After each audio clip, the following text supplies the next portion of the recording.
This module is for constructing a CEI statement, claim, evidence, and impact.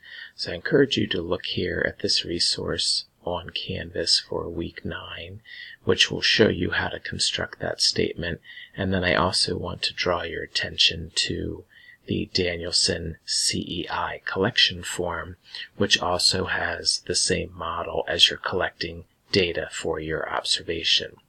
So when we look at the CEI form, you're focusing on the evidence in the lesson, the cause and effect relationship, and then you're constructing feedback.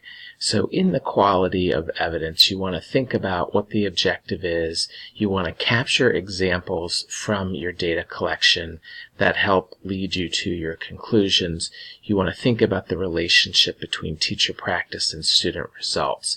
It is not necessarily the play-by-play description of the lesson.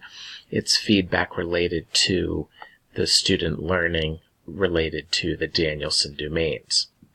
When we look at the cause and effect relationship, each teacher practice should have an impact for the student results. That's the cause and effect.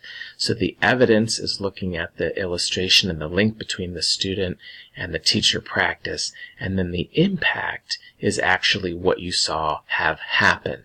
The impact, of course, can be positive, which is what we would like, but sometimes it is negative and is not advancing student learning. This gives you some effective feedback examples in a commendation and also recommendations. So you're thinking about the claim, what it is that you want to state, as listed here, your judgment, the relationship to the indicator that you observed is your claim. The evidence is the data that you collected during the observation that supports that claim, and then you want to tie it to the impact on student learning. When you're using your evidence, although the third follow-up is qualitative, you certainly can also use quantitative evidence. So if your claim was that students were off task, your evidence would be because you noted 16 of the 30 students were off task, so nearly half of the students, or just over half of the students. And then, why is off-task behavior negative to instruction? What is the impact on student learning? You could do them in multiple sentences. Sometimes it comes out in one sentence, but you want to think about claim, which is your statement, evidence is what you used or saw in the observation, and then you always want to have that connection for student learning. Same idea if you said that the teacher had a good rapport with students. The claim is that they had a good rapport. The evidence is because they greeted 75 or 80% of the students, or they spoke to each student.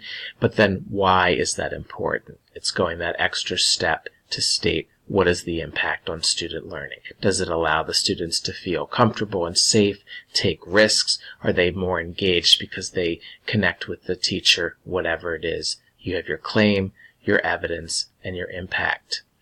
And then another resource that's posted on Canvas is the high quality feedback from Rhode Island Department of Education. This just gives you another way to look at the same information. You have your observation notes, you have your rationale for where the score would be for the teacher, and then the feedback.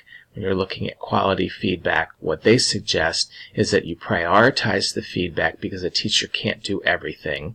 You want to make it specific, and you want it to be actionable. In other words, whatever it is that you're providing as the one-on-one feedback is something that the teacher can then follow up on and actually carry out, and you want to have a supportive tone. This information talks about prioritizing the needs based on the observation after you've witnessed the classroom lesson. Here are some examples of what is specific. You have an effective routine in place so the students know what to do when they finish their work, instead of you just have great classroom management. And if you think of the CEI model, here there's a claim, you have great classroom management, there's no evidence, and it does not talk about the impact. Actionable gives you the definition here, and then some examples of actionable feedback versus feedback that is not. And this just gives you some suggestions on feedback that you might want to consider, and then here are some examples related to domains 2 and 3 in the Danielson framework.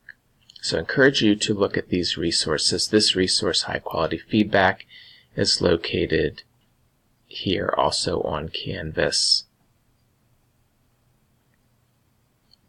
Under Resource, there's Actionable Feedback for Teachers.